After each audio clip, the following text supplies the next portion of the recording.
Hello, everybody. Welcome back to another episode on Let's Talk Dispatch on my channel, The Raspy Dispatcher.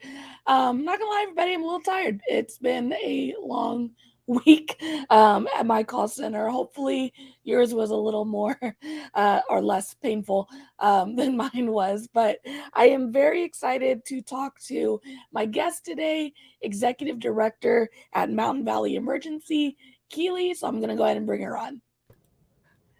Hello, Keely. How are ya? Hi, darling. How are you?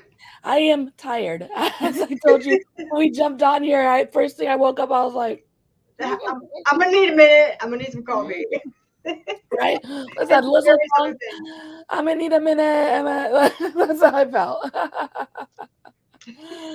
Turning down my So, radio so we don't get like tones while I'm sitting. oh yeah, then my trauma response is gonna be like, no, I'm not at work anymore. What's This is my day. This is my day.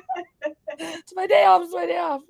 Start shaking on the interview. In the corner, rocking back and forth. Did you see the rest of the dispatcher? Tones went off, and it was weird. Totally a strange moment I had. I don't know what happened. Right? But it was a tone week, man. I don't know if everybody else had the week that we had at my center, but I swear I felt like I was putting out priority calls like every day. I felt like it was rough. It was down here. It was the last tour that the other side of the schedule was on. I looked at their call stack. I sit here at my work desk and I have the CAD on my screen so I can see what they're doing. And it was just medicals, priorities, medicals. I don't know what was happening. It must have been a moon phase or something. Right? Sometimes I just go, I'm just like, I'm about to wake up my Siri. Sometimes just be like, hey Siri, is it a full moon? Like, I'm just confused. It's true story. It's out here. Well, It's like crazy. well, thank you so much for reaching out and wanting to come on the show. I really appreciate it. Super excited about, connecting with dispatchers, especially those who are still in the field, still, in the mud Hanging in there. every day. So tell me a little bit about yourself, your journey, so everyone can know you a little bit. So I started as a baby dispatcher in 1999. So I just want to repeat it. It's a minute ago.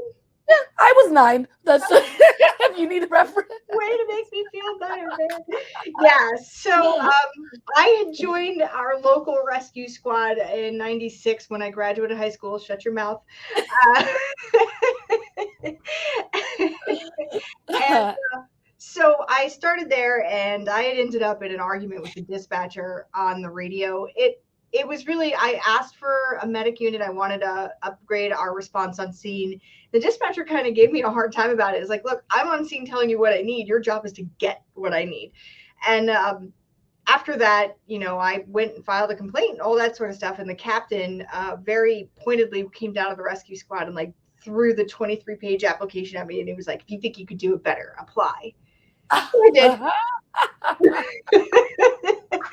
And that's sort of how I get to where I am. I was actually in paramedic school. I was doing all of the fun EMS stuff and ended up in the dispatch center. And, I don't know why I stayed. Like, that wasn't, I don't think anybody really, maybe there are some people in the nation somewhere that say I want to be a dispatcher when I grow up. It just wasn't ever, it was always like a stepping stone. So I was like, I'm going to do that while I'm going to paramedic school. This is a great idea. And I just ended up staying there. And I don't know if it's because I loved what I did or if it was, getting stuck in the mix because you're now making money and you're getting benefits and you got a pension.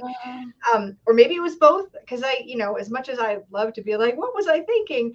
I'm still here. So obviously I enjoyed it. Yeah. And I was stuck around and I even left another center and came to another center. So, I guess, as I started getting into it, I realized how expansive the world of 911 is and that it's not just umbrellaed in a police department in a back dark closet room somewhere in a basement where nobody sees me there's more to it. And I started becoming fascinated with how that might have looked and even maybe at a state level or maybe bigger than that, it really intrigued me that there's all sorts of different parts to it. There's radios and there's telephones and there's CAD systems and all sorts of fun things. But like working under a police department, we didn't really get to play with the back end so much. But like as I started to expand, I was like, oh, this is really neat. There's a lot of stuff that goes into just making a 911 center. It's not like the phone rings, you answer it, you send people, which is really what I think most of the general public and even some of our first responders in the field believe that we do. It's really Mhm. like just answer the phone and say, how hard can it be? So true. Yeah. And you start getting into it, and you end up having like a love-hate relationship with it. That is very true. I love the fact that you got into this like on a petty pedestal. Like, okay, thank you for printing that out. I didn't want to waste my ink, and just going in and then and then getting into the field and loving it. And I totally agree with you about 911 being expansive and just they're so broad and if you're not in it, you really have no idea what's going on. I mean, one of the things that I say often, probably too often, is that I went and got my degree and I got my master's in criminal justice, but we never talked about dispatch. So then when I went through my academy and I started applying for jobs in the field and I found dispatch and stumbled into it, I was in my academy and I was like, why aren't we talking about this Right, in higher ed when we're talking about the criminal justice system? A, because it's so important, but B, letting folks know when 18-year-olds who are trying to figure out what they want to do with life, right. what the options are in this field, because 911 is so expansive. You come in as a dispatcher, move your way up, and now you're an executive director. I mean, the options are there They're to there. You do. just have to Yeah, dive in. yeah, dive in's definitely the word. um, so I only dispatch police. I don't have any medical background with dispatching in general. Um, would you say, as someone who worked in the field with medical and someone who probably has more experience with the medical side of dispatch, um, that it's harder or the same, or like what are the nuances with medical dispatch versus maybe just police dispatch? So to break that out a little, I think being in the field certainly allows you. I'm a visual person, Mm, and I like to be able to see things and understand that mhm, before I dispatch it. So a lot of times, when I was working for Rutgers University, I demanded from my captain that he put me in the field one day because they kept putting me in the EOC during major events. We got like 40,000 people there for football games. And I'm like, no, no, no. I need to see the outside because I need to understand what they need from me before I can make it work for them.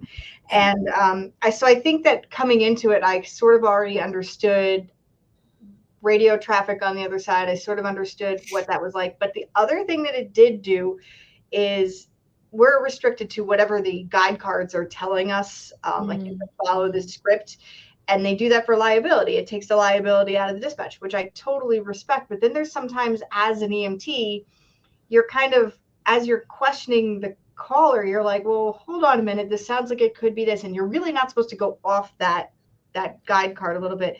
But every now and again you catch yourself because you're like your EMT hat falls back on and you're like, oh wait, that sounds like it could be this, like I've seen this before. And you don't want to drive them in that direction, but sometimes you unfortunately do that because you're already thinking what is needed on scene instead of what you just need for that dispatch in that yeah. moment. So it definitely makes that harder to be able to put your dispatch hat on and put your EMT hat on and kind of interchange them. But it's also beneficial because you may think to ask a question that a dispatcher who doesn't have a medical background may not have asked. And again, it takes you off the guide card, so it's not like you're doing anything you're not supposed to be doing. But Mhm, it's it's helpful sometimes to sort of lead the caller like, hey, that could be a triple A. That's what that sounds like. And you're like, mhm, oh, well, hold on, let me ask these questions this way, and maybe that'll trigger something that gets an extra response.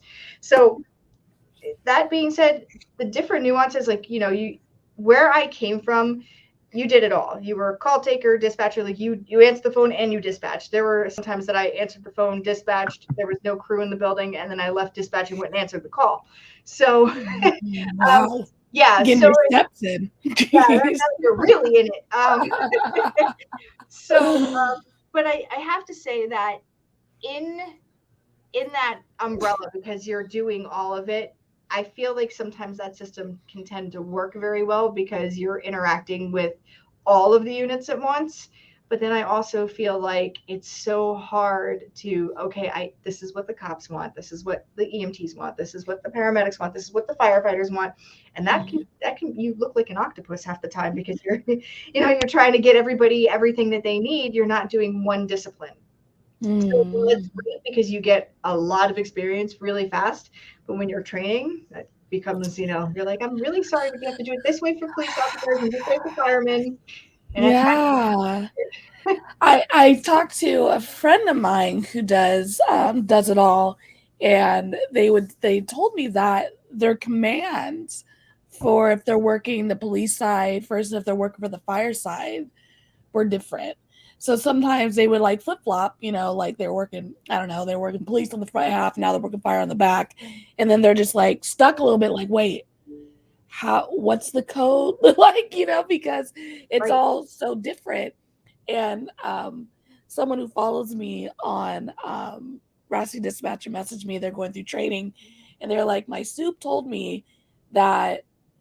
What was his words exactly? My soup told me that this is an easy job to do, but it's the hardest job to learn. And they sent me like this picture of this binder that's like super thick of just, material that you have to go through. And that really resonated with me because it's like, I remember going through academy, being super nervous, like taking my first hot call, um, and just working through it all. And now, like, a hot call drops in my ear, and I'm like, okay, yep, there it is. We're going this. Here's the next question. Okay, all right, we're on the okay. Like it's just so routine. But when I was first starting, it was like, oh my gosh, like I don't know, I'm gonna mess this up. I don't know what's happening. I think I Um, spent a solid 3 months like, am I ever gonna figure out what that means? Is yes. how do you learn that? When I started, we had one computer terminal and you had to like toggle through the screens. Now they have 8 different computer terminals, Yeah. computer monitors, and yeah, so things have changed considerably. Yeah. And speaking of change, I mean, we joked about it, but our age difference, but that's kind of one of the beauties in 911 is that we have folks who have been doing it and changing the game from, when I was not even out of high school yet. And now, Rubbing it um, in. and now, now we got all these young people coming into 911, even younger than me, um, getting into this career early, which I all for, especially since this career can be entry level, and you can be successful and get the benefits, get the pension, and Sure. build wealth early. Um, which is one reason I'm like, apply, we're hiring, Um, but what would you say, like over the years, is the most stands out the most in regards to changes in dispatch? I mean, Um, technology. technology. Technology. When I started, I had a dot matrix CAD screen. It was literally the black screen with the blue like writing that we learned in high school. Because when I went to high school, we had a computer class, but it wasn't Yeah. like what they experience now, where they're handed computers when they're 5. It's completely different, So we came in when I came in, it was that dot matrix CAD, and probably within about 3 years, we started going to like web based looking CAD systems. We also had a reel to reel tape, like our audio loggers were not, they were reel to reel. So every morning at 3 o'clock in the morning, we would have to stop it, rewind it, pull that spool, put it aside for anything that might come in for discovery or anything like that, and then pull another one that was now in its expiration phase, put that in, tape it over, loop it over, and then like play it, make sure nothing got caught in it, and like slide the door closed. And it was this big, giant cabinet looking thing off to the side. So technology has definitely, like, I can tell you, being able to find callers now. I mean, you use some of the technology today, and it's plotting before it even hits your 911 circuit. Now Yeah. we have that technology. Like, I know that call's coming in and that person's up on the highway before it even comes in. Whereas before, you're asking these people, where are you? And they're like, I don't know. And you're like, great. Okay, let me get creative to try to figure out where you are. Like, the things that we would have to do to find a caller when I first started versus now, it's incredible. It's just incredible, the leaps and bounds and changes.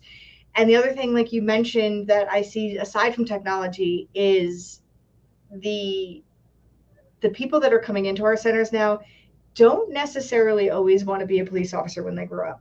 Yeah. And that's Mhm. really important. When I started, I remember having a conversation with a, captain sitting in his office who didn't want to even smell the dispatchers. And I asked him, I said, why can't I go to like a career fair at the school? And he was like, nobody wants to be a dispatcher. They want to be cops. And I was like, but I didn't start my career that way. Like, I didn't want to be a police officer when I grew up. Like, you make Yeah. it seem like it's a bad thing, but we may be able to nab that generation or that gap of people. It's a small gap that don't want to go to college, that don't want to, but it's Mhm. 2 weeks of training and a CPR class. Yeah. Like, Yeah. if I had known that when I was 18 years old. I say that all the time. Like, if I would have just got in here a little earlier, you know what I mean? Like, Right. Like, oh man. the conversation needs to change. I mean, it's starting to change now, and you're seeing that now. But I mean, this is now, I'm 23 years in, and it's only now starting to change. I'm only now Mm, starting to see people who I get resumes, and it doesn't, don't get me wrong, the vast majority, like 80% of my resumes are still want to be a police officer when I grow up. But I'm starting to see those like handful that trickle through every time we do a hiring that says, hey, I'm looking to just expand my career in public safety, and I think this would be a really good way to help my community, and this would be a really good way to kind of get started yeah. doing that. And I'm starting to see that conversation shift a little bit, but I feel like we're so hidden from the world. It's really Mm, hard to drive that, to let you know that there's opportunity to be had within our centers. mhm, We just recently did a whole segment, which I think if you caught a little video clip that we're doing with one of my friends who's a filmmaker, mhm. because we need to show that we're more than just, people who didn't become police officers one day and then one day are going to be police officers, are going to be a fireman. Not saying that you can't do those things too, but just imagine what we could have harnessed if we just drove that a little bit more into, this is a career option. There are Mhm. places to go. You don't have to stay in the 911 center. You can Mhm. go create CADs that would work better for somebody like me because you know Yeah. what I need, because you've Yeah. used it before. Where before we were dealing with companies who had no idea, nobody had done this. So we're building things from scratch, basically. Now, Mhm. imagine we could have people for 5 years and then they go off and build what we need. They see Yeah. what we need and make it better for us. And I just think that's an incredible, like, that's a niche of people that are very specific that could start Mhm. expanding that space for us. And I think it's incredible that it's starting to change. It needs a little bit of a kick in the ass, though. Yeah, I mean, one thing is like I'm definitely that person. Like I'm a little weird because I always knew I You're a wanted to go. dispatcher. Well, yes, um, but I always knew I wanted to go into the criminal justice field. Like that was the goal. I always knew I wanted to be in there. I wanted to do like probation. I wanted to work with kids. So I always knew from a very young age that I wanted to be in this field. So I was gonna go be a cop. I was gonna go be a cop, do it after I graduated. Kind of fell into social work. Was still trying to coach and be in the basketball world. So it took me a while to actually apply and get into the field and like, oh, I have these degrees, maybe I should go use them. It took me a Well, little bit, but it's so true. Like if I had known that, if someone had had the conversation with me about dispatch and the impact I could have, um, compared to same as level as an officer, as a firefighter, all the same category. What do you want to be when you grow up? Like if we put dispatch in that bubble, you probably would have got me at a younger age, to be quite honest, or at least fresh out of college. Um, and I think right now is a really good time to be a dispatcher.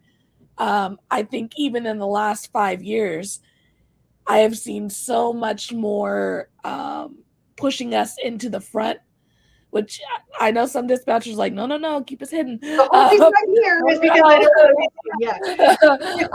But I I can. have seen more, more pushing us to the front, more shows, more, sometimes we don't always appreciate the movies, but, it's still getting out there. 911 emergency, even the corny ones, like it's still putting the thought. Recall.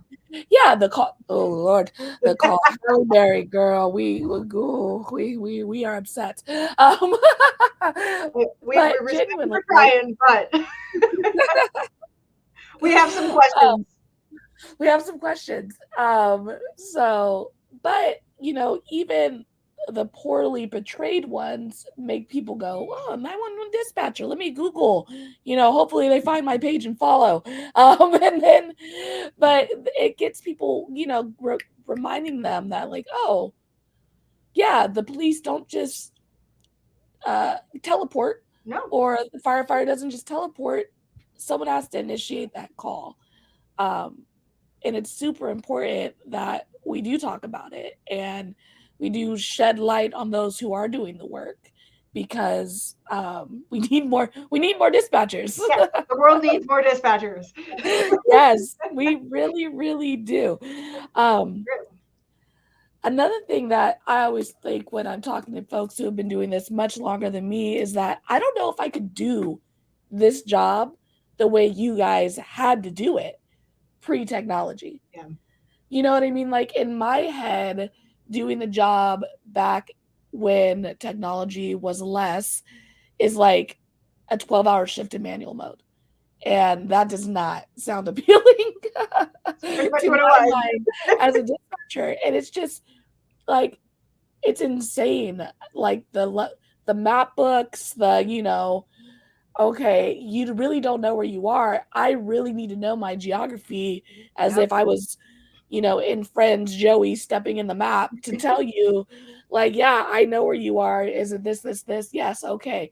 Like yep, us who have been in it in the recent years are all very map cat heavy. Like we know geography based on our map. Like I'm not rolling around my city being able to know every, nook and cranny. I think the way you had to know it back in the day.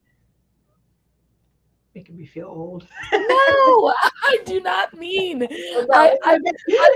these are accolades I'm giving you. Like I think because it was different back then, which is why it's so easier now. You know what I mean? I don't know Like, that it's easier now. I would because I don't want to like because like let me tell you something. The PTSD is real in this line of work. yes, yes, But so I don't know if it's easier. mhm, Finding people has become easier. yes. Technology is You easier. don't have to. Yeah, you don't have to like beat yourself up about the person that was screaming in your ear. Now, 20 years later, did I do everything I could to find that caller who was never found? Type of thing. Yeah, So we have that. That's what became like that's what lightened the load a little bit. But I feel like everything is so heavy with what we do. We're yeah, in those moments from the moment that person discovers what they have. We're in that moment. Like we're with mhm, them and we're basically talking them off their ledge of whatever horror they're enduring. We're there until somebody can physically help them, and that's like handicap. Like it's a mhm, huge handicap, and so I remember like because I had field experience, but I remember like driving around on like either my break or like my days off where like I would go and ride the borders and get familiar with my buildings. Now I grew up in the town I started dispatching in, but then I mhm. came up here.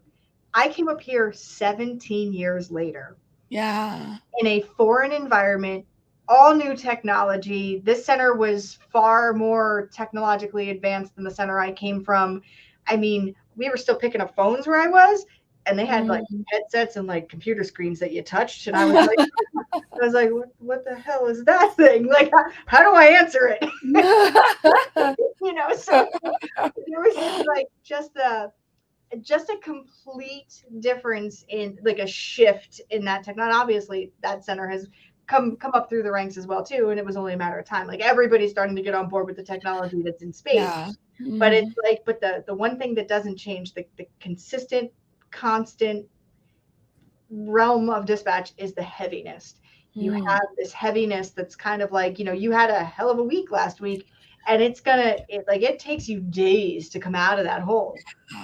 Yeah. And that's hard, especially when you're working nights, or if you, I don't know how you guys rotate. We rotate days and nights here, and you Mhm. know it may not be as bad on the night shift because hey, things, everybody's sleeping and everybody's minding their business.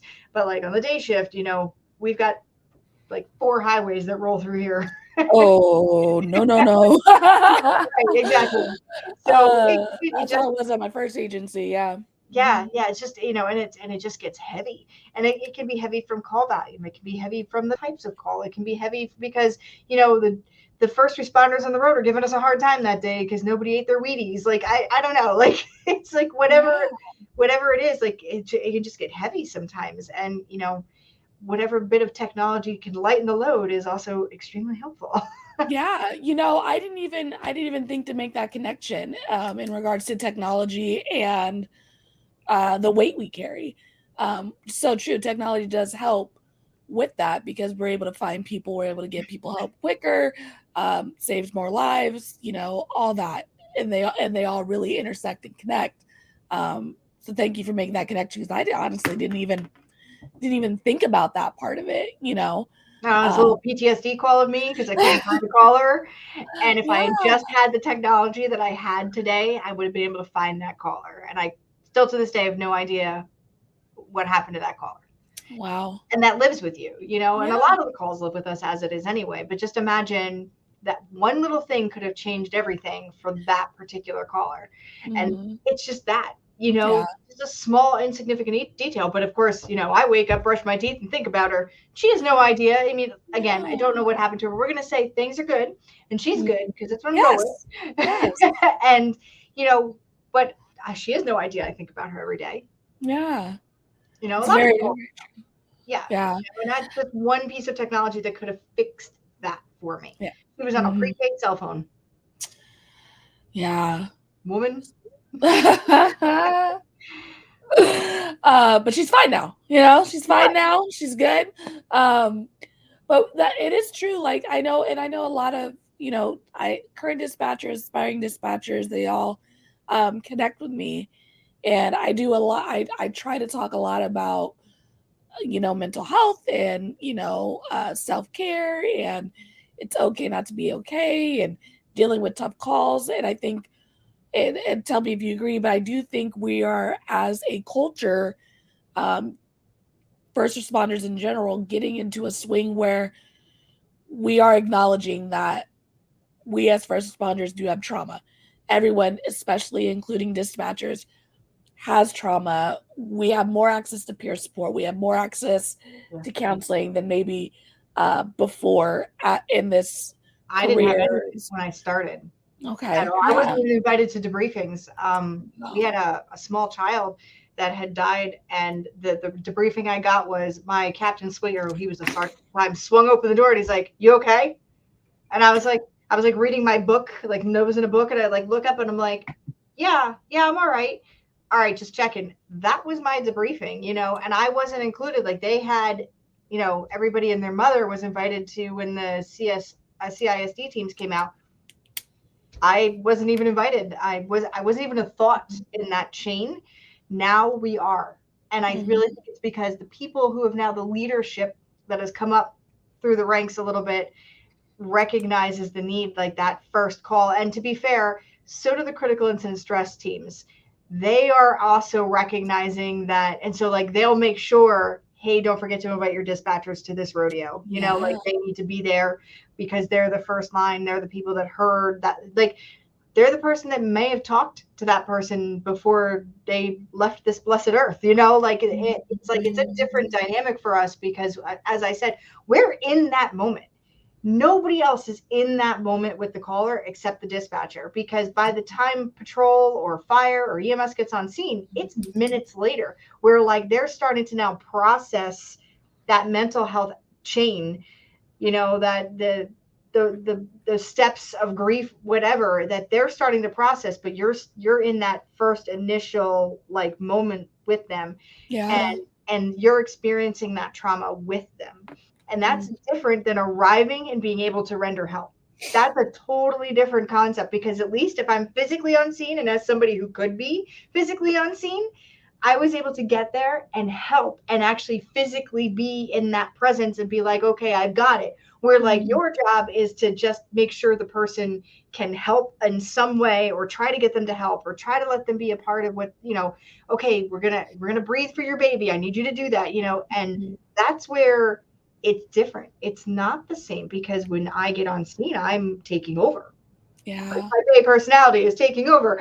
But Mm. as the dispatcher, I got to check my type A, and Yeah. I have to talk to that person. I have to talk them through that event. It's a much different concept. And for years, that was like we were. How hard can it be? You answer the phone and you send people. Yeah. So true. So true. And I think one of the big things that I noticed when I first went through my academy, went through my training, is that they had a whole peer support segment, like through my academy, like had the officers who ran our peer support team come in, did a whole presentation, how to cope, tools to put in our tool belt, like the whole thing. Um, which I was a little surprised by it That's getting good. into the field. I was just like, why why we need this, like, What like, am I getting into exactly? you and This then seems fishy. well, no, we talked about this fully. I mean, um Is there and somewhere I can get out of this contract? Because I'm not sure this is okay. I get um but what would you say is some advice that you would give to a dispatcher who's maybe dealing with the tough call, who may not be feeling so supported at their comm center? And like, do you have a tool that you've utilized over the years, that has kind of helped you process those tough calls and get through them? And So there's a number of things. I think, like you said, as the conversation starts to change, there's more dispatchers that are willing to listen to each other. So like your peer support is there. You know, it's also like demand it from your leadership. mm, Don't be afraid to go in and be like, that was a hard call. I need a minute and I need to talk that out. You know, and again, that is leadership driven, and that's I'm an anomaly in New Jersey. I'm completely civilian, never sworn, came from dispatch, born and bred in dispatch, and went up through the ranks. And we don't have a lot of this that doesn't fall under a law enforcement umbrella, where like you're reporting to a police officer or fire chief. Um, mhm, we had like, so the difference with them is like they know both me and the deputy are dispatchers, born and bred. So like for them, mhm, they can come here, and we try to make it as safe as possible for them. And we also make sure that, you know, we open avenues to them, or we get them help. One thing that I impress upon them all the time is, if you need to step away from that desk, call us and we'll go out there and fill that gap for a little bit. mm, But as far as like for those centers where the support doesn't exactly seem to be there, um, don't wait for it to come. Like they may not come to you. My old center didn't come to me in the very beginning. I mean, they do now, thankfully for their people. At least I think they do from what I hear. mhm, Um, but they they weren't going, like, it was like there was no carrot in front of me, and they weren't like, hey, come get it if you want it. It was like it was just not there. And yeah, the more I started like speaking up and talking about it, the more I realized it was also laughed at. And that's mm, a really hard thing to get through. But find your own support. Like, don't be afraid to go and find a therapist. Read books on it if you're not sure. Or I'm not a person who likes to be in like in person with people. Not that I think everybody's got cooties. My time is limited, man. Get me on Yeah. Zoom, get me via text. Like I'm good, but I Yeah. like barely any time to myself. So I found like Talkspace. Yeah. Okay. And what I loved about Talkspace was when you go to a regular therapy session, you spend like 45 minutes and they get stuck on one thing, and you've got like a list, like a bullet point list of 20 things, and you're like, hey, I want to get all of these in, but they get stuck on like the one thing. And then by the time you get to like your 2 week later appointment, you've got another bullet list of 20, but you still got 20 from last time. With Yeah. Talkspace, you could write that all out and they Hmm. respond. Now, granted, it's expensive, but it's worth it. I found that was super helpful for me, was having that ability to write it down, reread it, kind of put my thoughts into play, and like just write it out. I didn't have to hit Mm. send if I didn't want to, but when I did hit send, there was somebody who was specific to first response, somebody who was specific to post traumatic stress disorder in the workplace. Like that's what she did, and she knew how. Like there was one day, she's actually the one who was like, I jokingly said, "Hey, my PTSD," and she's like, "Hold, back up, let's go back over that." Let's talk about Yeah, let's, that. let's reel it back in. She's like, I know you Mm. joke about it, but I think we need to. And she like bang bang bang, like this is why you suffer from PTSD. You have this, you have this, you have this, and I'm sitting there like reading it, like, oh, I I do have those things, Yeah. but I didn't know that that's what it was. How would I? Mm. Hmm. And so it's important that you speak up, number one, and number two, you find whatever resource or whatever avenue works for you, and not to be afraid to, if you can't find that place, to kind of come to somebody else, find a peer, find somebody you trust in that space. And if you don't, call me, I'll Hmm. help. Yeah.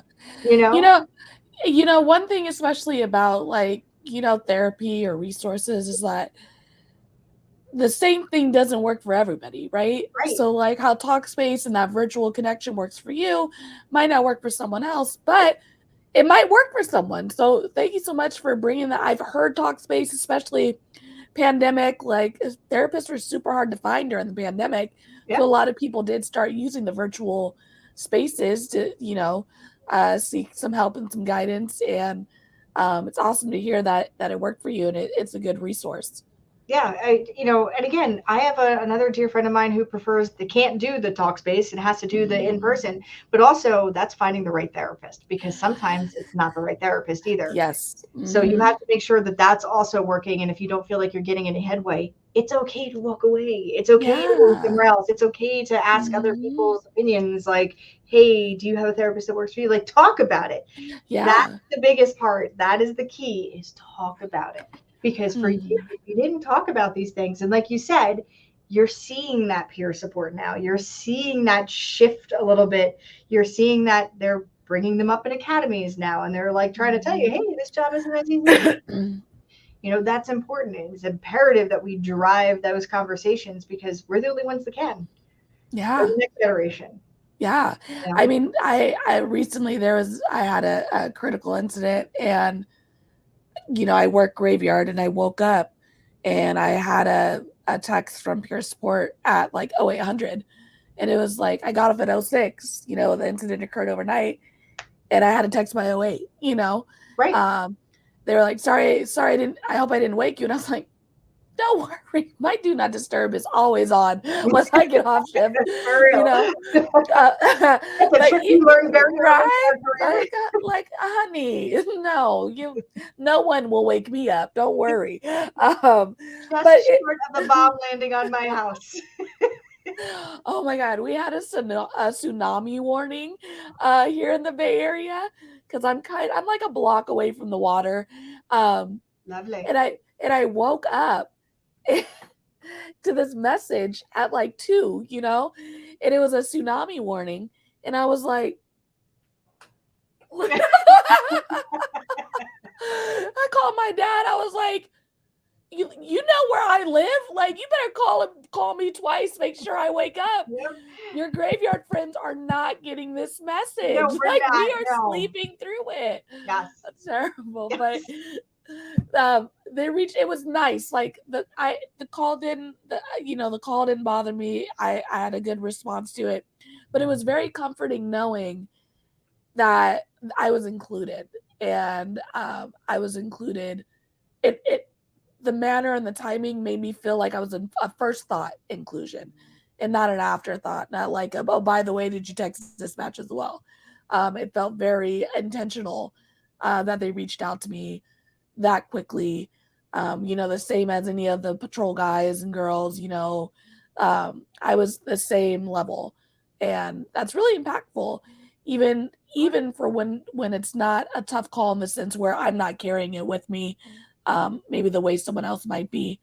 That still resonated with me. It made me feel good about Right. the And job it's I not did really and about it being so difficult. It's about, am mm-hmm, I being appreciated for what I'm doing? And mm-hmm, it's like it starts with the smaller steps, because now the next time you do have a critical call, you're going to know that there's people that care enough about you so that if you don't handle or process that call well, you still know mm-hmm, that there's people there that you could fall back on. Where mm-hmm. like a lot of times it was lost in space, right? Like we were just like, Yeah. like I said, they swung the door open, you good? Okay, great. And it's like, so there isn't that anymore. Like my Yeah. deputy director, she's lovely and she QAs tons of calls, and she'll every now and again she'll like pull the headphones out of her ear and just be like, oh, and I check on her. But also if there's an extreme call, I'll be like, make sure you check on that dispatcher as you're queuing that, because she, weekly she's going through that, and we'll make Yeah. phone calls to them and we'll bring them in. Sometimes it's just a matter of feeling valued as an employee.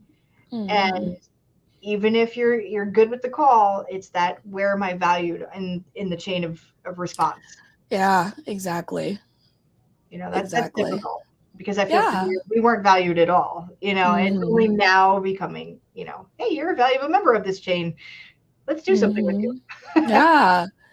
Yeah, and even, like, going through my, my journey with the Raspberry Dispatcher and, like, even seeing, like, the comments change in, like, "Oh, I'm really excited, like, this is a career that I'm really excited about, and, like, thank you for putting this information out. I've always wondered about it, now I'm gonna apply," and, like, the conversation even in those spaces, I feel has shifted in the Yeah. last couple of years that I've been doing this, that we're getting more people really interested in making an impact in getting into these centers and hopefully decreasing our mandatory overtime and,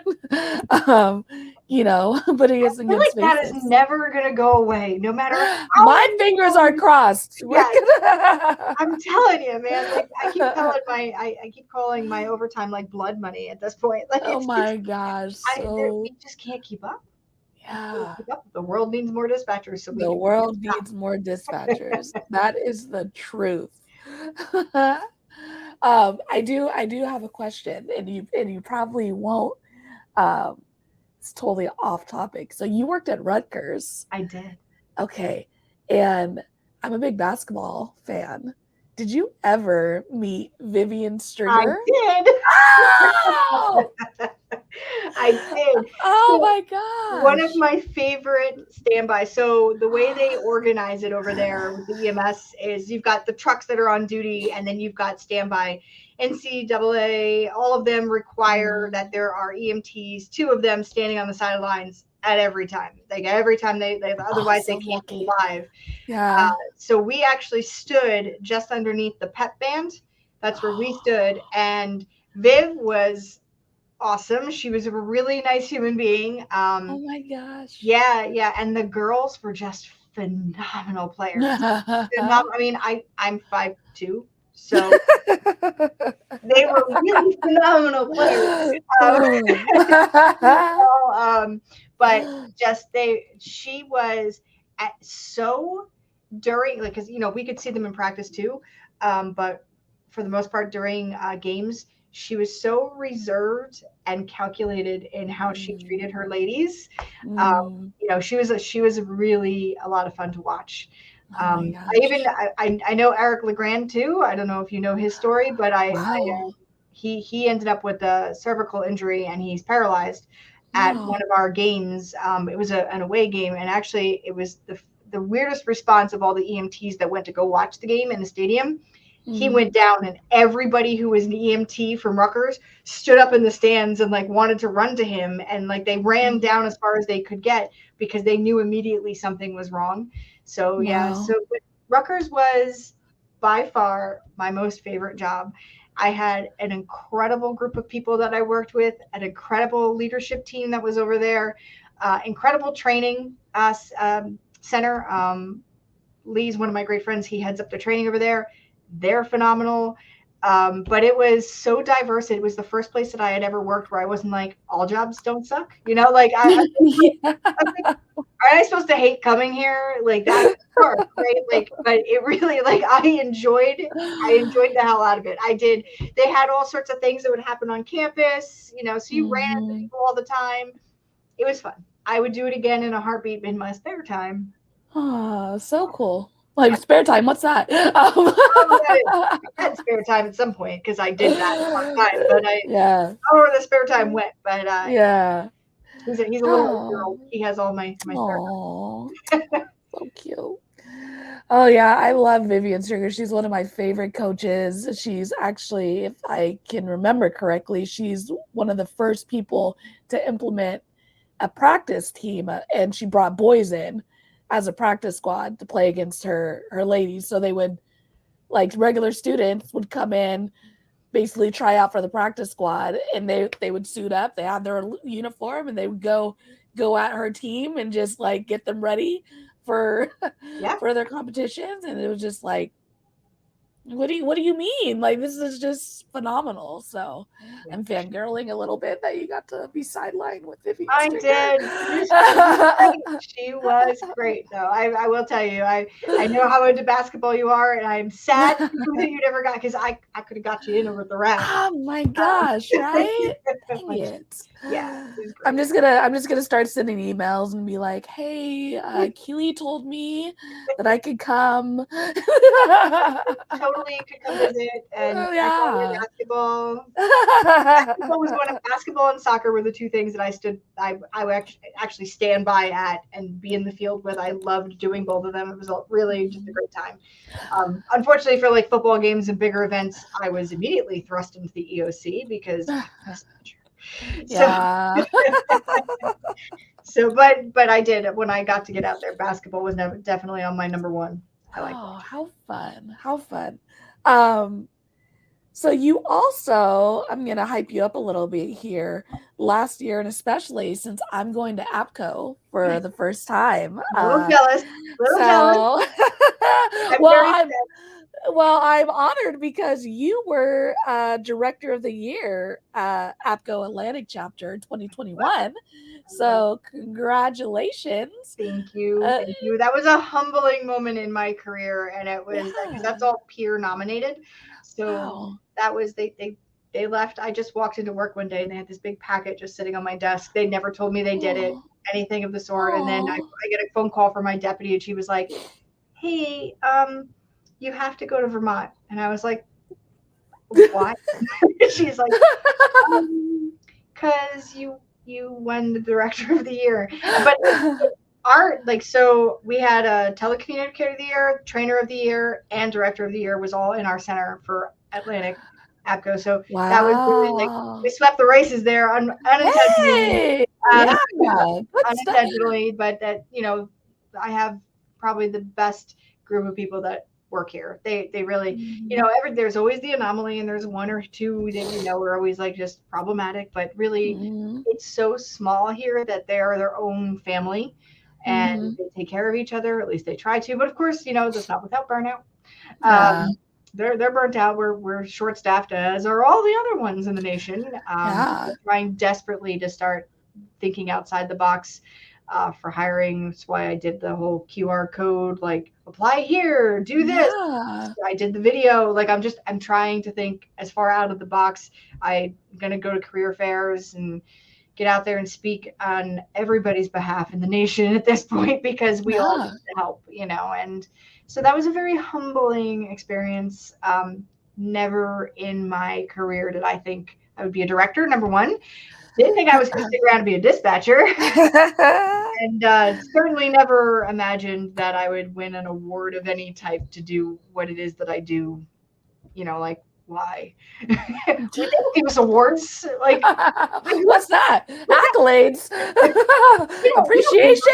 Boom, boom, no. So that was very sweet, and Yeah, I'm a little jealous that you're going to Anaheim. I'm so excited. I legitimately, up until Friday of last week, did not know if I was going to go or not. Oh, I no. finally made the decision not to go because after I looked my 8-year-old in the face and told him that mommy had to go away for a couple of days, he burst into tears. Oh. And I was already on the fence because we're short staffed. So one Yeah. new event and they're screwed. And, while I try not to work on the desk as much because I am rusty, but, I obviously, if they need something, I help.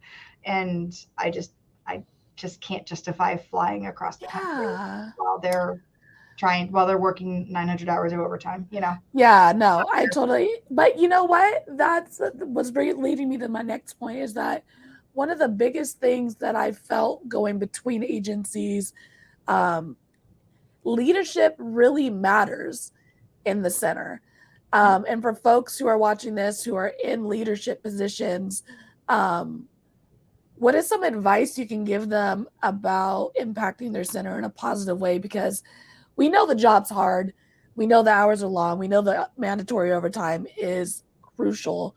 But I think, in my experience, having a supervisor who's kind of willing to get in the mud, acknowledge kind of the dumpster fire that is dispatch sometimes, goes a long way to uh, making people feel valued and lessening the burnout feeling and impact, I think. So as someone you're loved by your staff, you're nominated for these awards because of what you're doing in these centers and how you're impacting these people who are already doing this tough job. What is your advice to someone who's in a similar role as you and maybe having a hard time in their center? It's so cliche, but don't forget where you came from. Mm. And I know that is like the biggest cliche line because there's a line, right? Like I have to, it's like it's not personal, it's business. I have to sometimes draw the line and be like, sorry guys, got to change the schedule because I need to spread the wealth a little bit, and I also am very transparent. I want to say transparent. What I want to say is I am real. Like if Mm. something's upsetting me or bothering me or a decision I make has to be made, I'm not afraid to tell them that I'm uncomfortable with something. Mm. So like I said, it's not really transparency. It's more just being a legitimate human being that Yeah. I am like I may not be okay with a decision that I have to make, but I know I have to make it for the betterment of the center, or perhaps there's a personnel issue I have to deal with that I don't like. I think a lot of times it gets lost in translation a little bit, like the staff thinks that the administrators don't understand, or perhaps maybe they're making decisions and it's like I don't come out, like, I don't wake up in the morning, I'm like, I'm going to upset the apple cart and change everybody's schedule. Like, I don't do that. Like, the last thing I want to do is change a schedule. It is just as Mhm. taxing on me as it is on the people who Facts. I have to like shift around. But I Yeah. think I let them know, like, I have feelings. I have emotions with my dispatchers. Like I try and I don't forget to laugh with them because there's some funny things that happen in the center and there's no reason why I have to be so strict. There's no reason why I have to sit here and be like, this is the administrative side of the wall and we don't talk like that. Mm. Obviously, we're a bunch of dispatchers. We have some of the strangest minds on the planet. And Mm. some of the stuff they do is funny. Yeah. It's like it's okay. Like laugh a little with them. Let them laugh. Let them do Mm. dumb things as long as it is not impacting their jobs and not Mhm. allowing them to provide quality service. Yeah. Have a little bit of fun with it. Like these guys sometimes like they've got this porcelain doll that they throw around. They named her Mini Rachel. She's terrifying. And you'll find that doll. You'll open a cabinet, and that doll will be there. And you're Oh my God, that's hilarious. like, let it happen. happen. Like, don't be so strong-willed and strong-fisted that you think that because you're now an administrator that you can't be like in the mud with them a little bit, that you can't feel that with them and that you can't relate. Again, I will help them. Like it's I a couple weeks ago we had a major accident occur on one of our highways. All I heard while sitting at my desk was my name being screamed from the other room. I reached in my drawer, grabbed my headset, and I ran on the floor and I was like, I heard you, I'm logging in. By the time I sat at my desk, I had pulled everything out of my drawer. I had like a camera in my hand. I had like paperwork. Oh my God. Picks up the desk, walks into the room with their own desk. Pretty much how that happened. And you have to be that way. You have to be willing. Like I'm not unwilling to come in. Most of the time, my deputy, because she's a beautiful soul, she'll take the shifts because she works a block from work. So she'll be like, nope, you stay where you are, blah, blah. I also have the capabilities currently to remote in from home, and I can at least call take and just like put it in the CAD from home. So I have no problem hopping on if they're like hit. And How is that? How is that experience dispatching in your PJs? I just feel like I couldn't do it. So this was back to thinking outside the box. Starting in the pandemic, I was alone and my insides felt like jelly because my director had just left. And again, I wasn't afraid to say that to my people. Here I am, the interim director. A pandemic has just broken out. I have no idea what I'm doing. And my entire world was right here. That's all I was given from the previous director, and like 2 15-minute trainings on like how to pay your people and pay the bills so that you don't shut off the lights. I was mortified. Like I was scared. I was terrified. I was like embarrassed because I was like, how did this happen? I was scared. Yeah. And I didn't have a hard time telling them that. And that's like, you have to be like, I was afraid. I was scared. I was scared for them because I didn't know what any of it meant. I felt terrible having to ask these people to come into work when they've got families and we don't know what's happening within the beginning of COVID when everybody was kind of scared. Yeah. I would personally sanitize the desks between shifts and UV light the desks so that like if anybody's exposed, it's me. Yeah. But I had no problem telling them that I was afraid. And I had no problem like changing the schedule and saying like, look, I know this isn't ideal, but we need to change the schedule to keep you guys in family units while this is going on. Those moments, that beginning to end of all of that, and like me standing here going, this is all I have. It gives you that perspective a little bit where like, hey, listen, I'm scared too. And I'm not going to stand here and I'm put my brave face on. Like I'm scared too. And we're going to do this together and it's going to suck. And I'm not a fan of what just happened because here I am alone. But these guys were great. They were showing up at my desk. Like, what can I take off your desk? What can I do? Can I help you with something?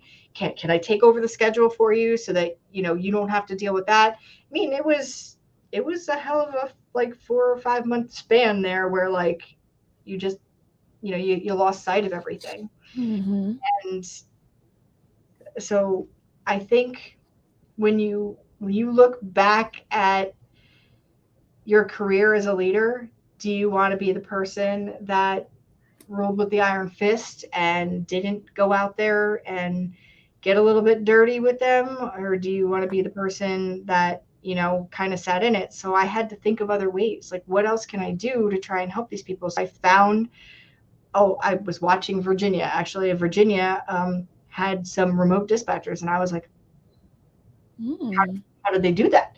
So then I called everybody I knew. How did you do that?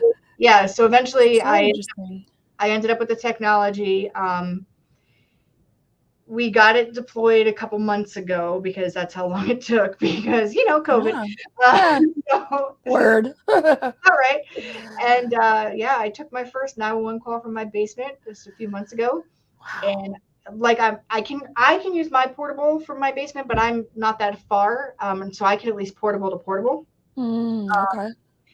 and I know I could deploy it to a couple people. The problem is that when it comes to like the radio aspect of it, we can't do that yet. Yet, because I'm gonna get there. That's the last thing I do in my Look, if anybody's gonna do it, I believe it's you. So like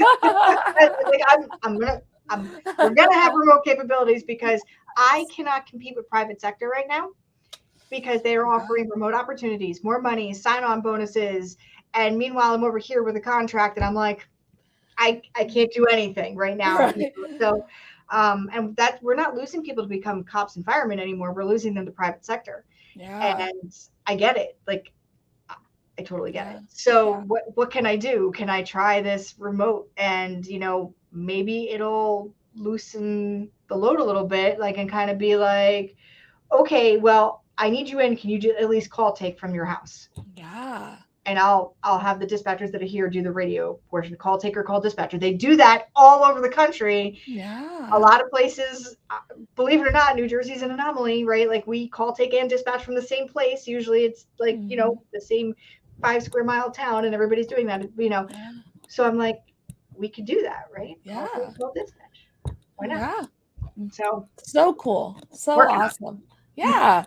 Well, one thing you said that I think resonates in regards to like supervising and being honest with the people you're working with is to be vulnerable. And I think being vulnerable allows connections to be formed. And I'm gonna run through a brick wall for someone who's honest with me, who shows me that they're human, who I can connect with, who I can relate with. right. And I think when you stood up there and were just like, here's my floppy disk, like we're running on fumes right now. I don't know. The computer might turn on. There's a pandemic outside. Like, we'll see what happens. I think when people are honest with people they're leading like that, it makes me as the person who's following want to help them, Right. want to support them, want to be a teammate.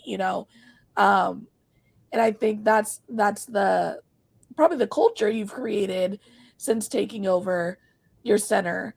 And I think it's a great example for those to follow. Yeah. The vulnerability factor is, and that's a hard thing to do as a leader, right? Like you're trying to lead. I'm trying to be in charge. And at the same time, it's like, what am I really in charge of? Like payroll, Yeah. budget. Like I'm trying to lead people through an incredibly difficult job who deal with traumatic incidents, vicarious trauma. They deal with all sorts of things that the average human being does not see, hear, smell, or otherwise. So when you talk about that in context, what do I want them to know? I want them to know that my door is open. I want them to know that if it means that I've got to walk them to a doctor's office, if it means that I have to sit here and cry with them because their cat died, it's different leadership now. It's not the same as it once was before because we acknowledge that there's so much more to the environment that we work in and so much more in this space.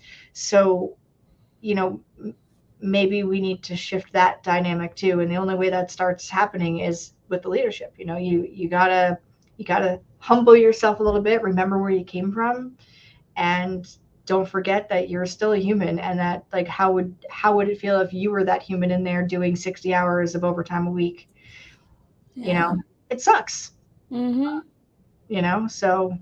whatever I can do to try to lighten that a little bit from them or let them just have a little bit of fun, we'll do that. That's what matters. So great. Well, I usually be like, hey, what's the last piece of gem that you can leave? But I feel like you left us with like a huge gem on our way out the door. So I'm not even going to ask that question because I think that is an excellent tool for people to add to their tool belt to leave folks with. But if people are wanting to, reach out to you, connect with you, maybe they have some ideas in their center, maybe they want to go to remote, want to know how you did it, how can they reach you? They can find me everywhere. I'm everywhere. I have LinkedIn accounts. I've got Instagram accounts. Awesome. But the easiest way is email info@npsm, November Papa Sierra Mike 91.org. That goes right to my inbox. They like it to say that it doesn't go to my inbox, but it goes right to me. So, and you can use my actual K Heyman at npsm91.org too. I get that just as much as I get the info one. You can look me up anywhere, social media. Awesome. Find me anywhere. Perfect. And I'll include, if you're trying to hurry up and write all those phonetics down, I am going to include the links in the info. So don't stress. It's all going to be there to reach out to Keely if you have any questions and want to connect with her for any reason. And thank you so much. I've had a great time talking with you, and I've learned so much. So I really appreciate you being willing to jump on with me. Anytime. I don't mind it. Just reach out. You know how to find me.